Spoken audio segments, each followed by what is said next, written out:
je vous parle du Parlement européen à Bruxelles pour vous informer que nous venons de vivre un moment un peu particulier au Parlement, puisque pour la première fois depuis l'application du traité de Lisbonne, c'est-à-dire 2011, le Parlement et le Conseil ne sont pas tombés d'accord sur le budget de l'Union pour l'année 2019. Il y a eu un bras de fer.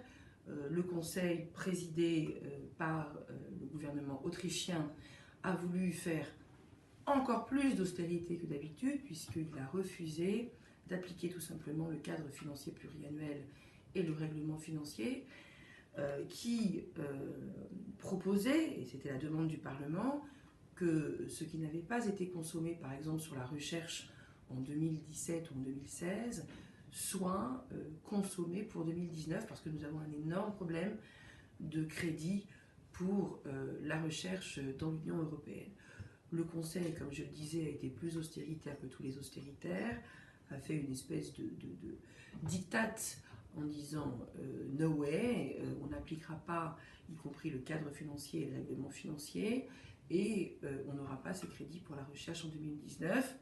Le Parlement a refusé de céder à ce diktat et la négociation a été rompue. J'ajoute qu'il y avait un autre point qui est aussi extrêmement grave, c'est la fameuse facilité pour les réfugiés en Turquie. Alors évidemment, dit comme ça, on a l'impression que cet argent sert à l'accueil des réfugiés dans les meilleures conditions. En réalité, il sert à payer le gouvernement Erdogan pour bloquer les flux migratoires.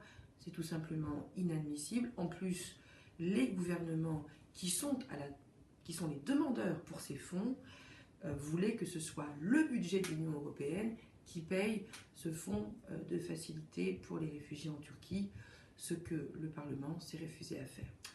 L'affaire continue. Normalement, légalement, d'après les traités, depuis lundi soir, minuit, il n'y a plus de négociation possible et donc on rentre dans une procédure d'exception qui s'appelle le 12e provisoire, je vous passe, mais qui, en gros, voudrait dire que la Commission doit présenter un budget tous les mois, ce qui est particulièrement compliqué.